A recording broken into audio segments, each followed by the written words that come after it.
And the famous Tabi'i, Uwais al-Qarni. You all know the story of Uwais al-Qarni. If not, then we'll summarize it briefly. Uwais al-Qarni was not a companion. He was a Tabi'i. He never met the Prophet ﷺ. And the Prophet ﷺ told Umar ibn al-Khattab that there will come to you a man from Yemen. And he described him in detail. And he said his name is Uwais from the tribe of Qarn. When he comes to you, then ask him to make dua for you. Ask him, Umar ibn al-Khattab. You all know who he is. Umar, you ask this person whom I've never seen to make dua for you. Why?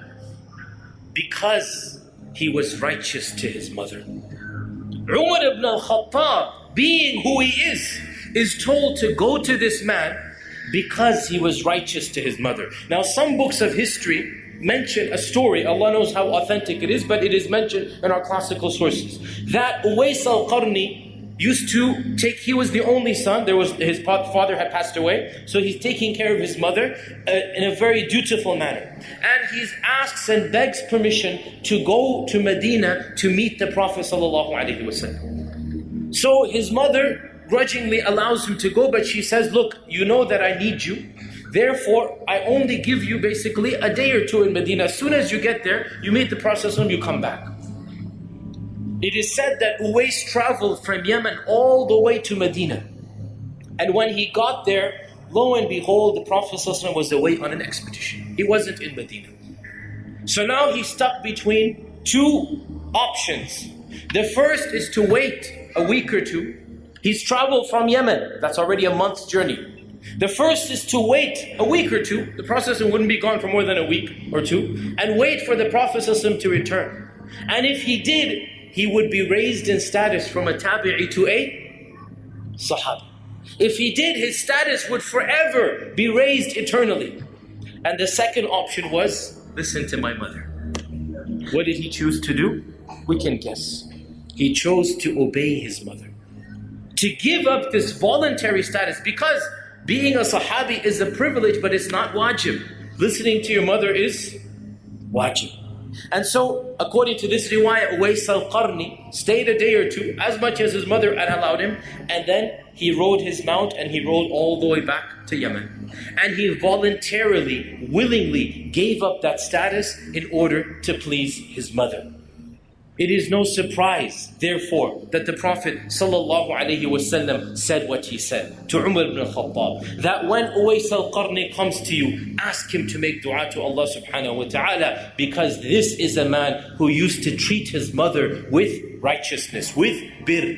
And subhanAllah, this really shows us, we want our du'as to be accepted. Let us treat our parents with that dignity and respect that we deserve. We want Allah to bless us. We want the Prophet to know who we are. Uwais al-Qarni, they never met. Allah's wahi came down. Jibreel told him who Uwais al-Qarni was. How magnificent of a status was this man, that Jibreel comes down to inform our Prophet of this human being, this beautiful human being, whose only good that we know of, we don't know anything else about him, that's all we know, whose only good that we know of was kana birran. He was barran. He was somebody who would treat his mother with that type of birr. And that is why the Prophet ﷺ never ceased to remind us and advise us to take care of our parents with the utmost gentleness and kindness. In one hadith he said, the largest door to Jannah and the middle door to Jannah, awsat means the largest and the middle. The largest door to Jannah that any person has is that of his parents. His parents are the easiest way that a person can enter Jannah.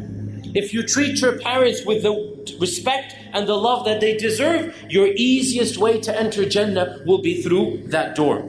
In yet another hadith, the Prophet ﷺ said, the pleasure of Allah is in the pleasure of the parents, and the anger of Allah is in the anger of the parents. The pleasure of Allah is in the pleasure of the parents, and the anger of Allah is in the anger of the parents. If your parents are happy with you, then even if you have other sins, Even if you're done other major problems, insha'Allah ta'ala, this is a source of expiation for you. This is a source of kafara for you. Once a man came to Ibn Abbas and he said to him, "Oh Ibn Abbas, I have done this and I have done that and I have fornicated and I have drunk wine." He basically did every sin in the book. What can I do now to make up for this? Ibn Abbas said, "Are your parents alive?" He said, "My mother is alive." Ibn Abbas said, "Go and serve her, because wallahi, I know of no good deed that cleanses a man of all of his sins than servicing one's parents." I know of no good deed that cleanses a man of all of his sins than serving one's parents.